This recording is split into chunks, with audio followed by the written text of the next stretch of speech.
Kawan-kawan, ni Kak Nur tengah rebus kentang. Tapi Kak Nur rebus kentang ni bukan masak betul-betul ya, separuh masak saja. Kemudian nanti Kak Nur angkat dan Kak Nur akan buatkan sejenis kudapan yang macam dekat tempat kat luar tu. Jadi kan kita nak buat macam tu lah untuk minum petang kita, buat satu kudapan yang sedap insya-Allah dan rangup. Ni kulitnya Kak Nur tak buang ya. Ni dalam 3 ketul kentang yang agak saiz sederhana besar lah, tapi banyak juga ya. Kita tunggu apa kudapan yang Kak Nur nak buat. Kawan-kawan, ni ialah bahan-bahan untuk kita buat wedges homemade kawan-kawan. Kita buat wedges kat rumah saja. Okey, Kak Nur tadi kan di awal video Kak Nur dah tunjuk Kak Nur gorengkan kentang ni separuh masak, tapi ada juga yang termasak sebab ada kentang yang dia cepat masak ya. Kita macam ni 3 biji yang telah Kak Nur buat wedges gini. Lepas tu Kak Nur tak buang kulit ya. Kita rebus selama dalam 5 minit atau 6 minit 7 minit gitulah. Okey, ini satu cawan tepung serbaguna sajiku, tepung serba goreng tu. Okey, Kak Nur guna tu. Lepas tu dalam 2 sudu besar tepung beras. Ada tepung jagung, Kak ada tepung jagung Kak Nur dah habis. Jadi ni Kak Nur guna tepung sajiku dengan tepung beras saja. Lepas tu kita ada paprika. Sebab tepung sajiku tu ada rasa ya. Jadi Kak Nur tak letak apa-apa dah. Okey, untuk sos dia, sos cili dan mayonis, kita buat macam ni saja. Untuk cecahan dia dah siap. Sos yang simple dan mudah. Kawan-kawan nak letak mayo dia banyak sikit boleh. Tapi Kak Nur letak hanya sikit je. Ni Kak Nur lebih suka banyak cili sos lah. Ni dah siap sos dia. Simple je. Okey. Kita masukkan paprika. Ya. Dalam satu sudu kecil ke macam tu lah. Okey. Ni dalam ni tak payah letak apa-apa dah. Tak payah letak telur. Tak payah letak apa. Dia ada 2. Kawan-kawan boleh buat macam bancuhan tepung goreng. Macam kita buat pisang goreng tu kan. Boleh. Kawan-kawan gaul saja pun boleh. Tapi Kak Nur nak dia ada salutan wedges kita ni. Jadi Kak Nur buat macam goreng pisang tu ya. Tapi jangan terlalu cair sangat lah. Dan jangan terlalu nanti tebal sangat tak sedap juga. Tak jadi wedges nanti. Tapi Kak Nur nak ada salutan-salutan sedikit. Jadi Kak Nur dia macam ni lah. Macam kita goreng pisang tu.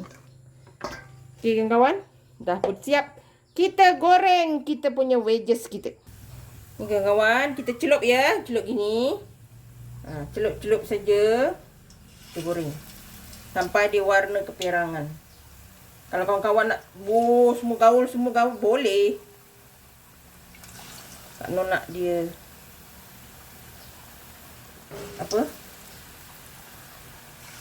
dia satu-satulah biar nampak cantik salutan dia. Jangan kelang-kabut. Untuk bagi rangup lagi katanya, letak dalam 1 titik atau 2 titik cuka dalam rebusan. Masa kita merebus kentang tu, dia akan lagi ekstra garing katanya. Jadi Kak Nur letak sikit lah. Kau boleh cuba. Sesekali kita buat. Ada mustard ke apa ke boleh. Tapi Kak Nur begini sajalah. Kak Nur tak nak dia disalur macam tu. Kak Nur tak nak. Itu biasa je, okey.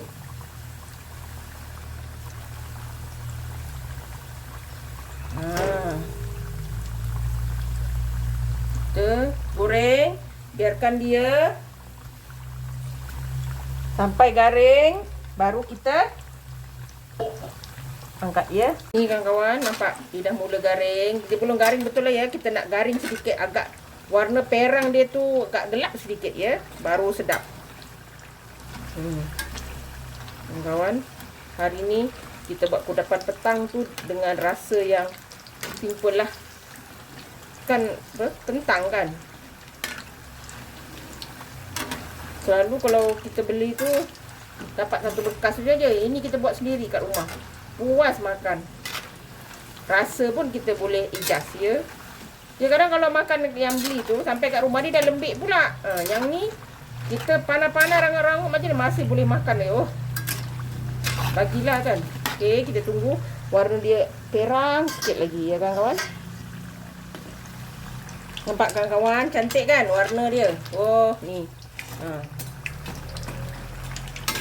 Dia garing kat luar, dalam dia lembut kawan-kawan. Ni. Warna dia cantik. Kak Noh nak bagi dia perang sikit lagi. Kalau kita buat macam ni, anak-anak makan pun rasanya masih sihat lagi sebab dia bukan proses food kan. Kalau misalnya kawan-kawan nak buat dia macam, kan ada orang buat apa yang nak sebut frozen. Frozen tu gorenglah separuh masak je, lepas tu simpan dalam bekas. Anak-anak datang, anak-anak balik ke, kawan-kawan dah boleh buat wedges kita sendiri kawan-kawan. Nampak cantik. Dia tak ada salutan tepung yang terlalu tebal tau. Jadi dia cantik sahaja. Okey, kita goreng yang seterusnya. Ini gorengan yang terakhir. Nampak ni, dah cantik, dah siap. Kita angkat kawan. Tengok dia salut dia okey je, tak ada tebal sangat. Kalau pekat sangat nanti dia tebal sangat, tak jadi wedges, itu kontang goreng jadinya. Okey. Ni dah boleh angkat dan kita hidang. Ini dia kawan-kawan. Alhamdulillah, wedges ala Kak Noh lah. Okey kawan-kawan, rangup, garing. Dia tak ada salutan yang terlalu tebal. Nampak okey je. Okey, kawan-kawan boleh cuba. Resipi senang dan mudah. Simple. Untuk kudapan petang anak-anak kita.